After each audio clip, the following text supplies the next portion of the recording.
so today I'm here to film a review, and that's going to be for Spindle by Alexa Hillier, and I can never say that name. I keep saying Hill, and I'm like, it's Hillier. Hillier. This book was pretty cool. I like the idea of having the Sleeping Beauty retelling. I actually haven't read a Sleeping Beauty retelling before, and I liked the elements of the story, and there was a lot of different diversity, and it was interesting, but I feel like the author didn't take the story idea far enough for me to really completely enjoy it. So I gave this 3 out of 5 stars because it's an average read. Things I liked, things I didn't, but overall I thought it was an okay book, and I would recommend checking it out if you want to read like a pretty cool retelling about a like blind main character.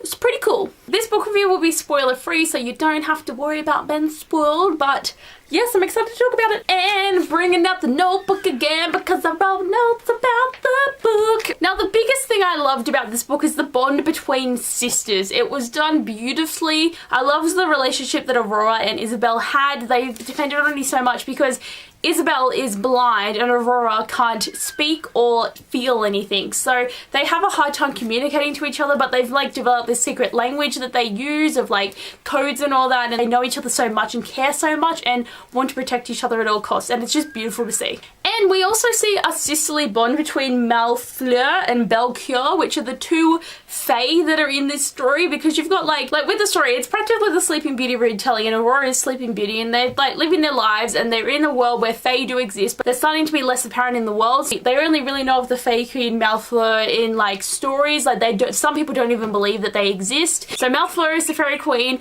Belcour is the Night Fairy, and she apparently died many years ago during a big battle. So you've got Aurora, and then she goes into the sleeping curse because Malfleur, which is like Maleficent, she curses her, and then Isabel's trying to find Prince Charming to bring to Aurora to wake her up, and Aurora also goes to like this dream realm where she meets other people too, so it's all interconnecting and all this stuff's happening.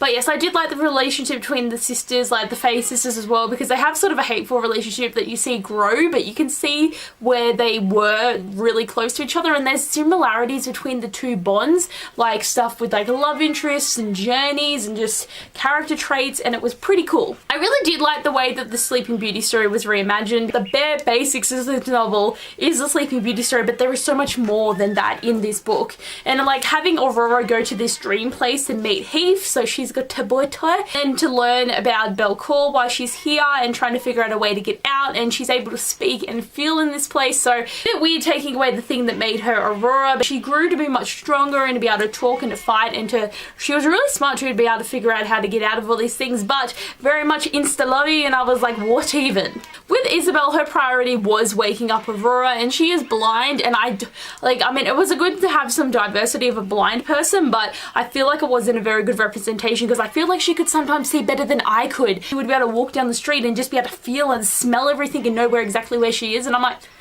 I don't know if that's exactly how it is. Like, tell me if I'm wrong and this is exactly how it is to be blind, but like, she was able to like fight and stuff, and I'm like, you're blind. You're blind. You shouldn't be able to do that. Isabel was also another character that was really brave, and it was crazy to me that she could be so brave with being blind and always having that fear of not knowing where she was going or what she was doing. So I really did like that element of her, even so that I don't know if the representation is the best. It was still cool having a main character that's blind. For Isabel, we had a love triangle, which was the bomb. It was so bad. Insta-lovey again, and it's just like... So, the first boy that we get introduced to is Gil, her best friend since childhood that she's been in love with for years, and then you find out that he's been in love with her too, and then they get separated, and then she goes and meets Prince William, who is the prince. So Prince Philip dies, so the first 2 princes of this kingdom die, then she gets William, and he's like, yep, let's go, and then as they're traveling, they fall in love too, and it's so insta-lovey. Like a week later, they're like, oh, let's get married, and I'm just like, ugh. No, it didn't work. Sometimes I don't mind insta-love, but most of the time it's stupid. Hopefully we get more of an expansion on these 2 love story triangle quad things happening. I don't know, because I was sort of a love triangle in Aurora's one, because Heath's got some girl on the side too, and it's just like, oh well, anyway. But I think the story is setting up to have a really good battle though, so I'm excited for the second book, which is called like something fire, and it's got a pretty nice cover too, coming out next year. I feel like there's going to be an epic showdown. Obviously we're hoping that everyone's going to be awake and okay and doing everything they need to do. The next book too, I really want to see more of this Fae world and the system of Fae and how it works and everything, because it's really interesting how they have the Fae and they all have like a tiff that they take, and they all have something that, like, one Fae loves beauty, one loves luck, one loves truth, and you have to give that to them and do all this stuff. Like, I want to know more about this magic system.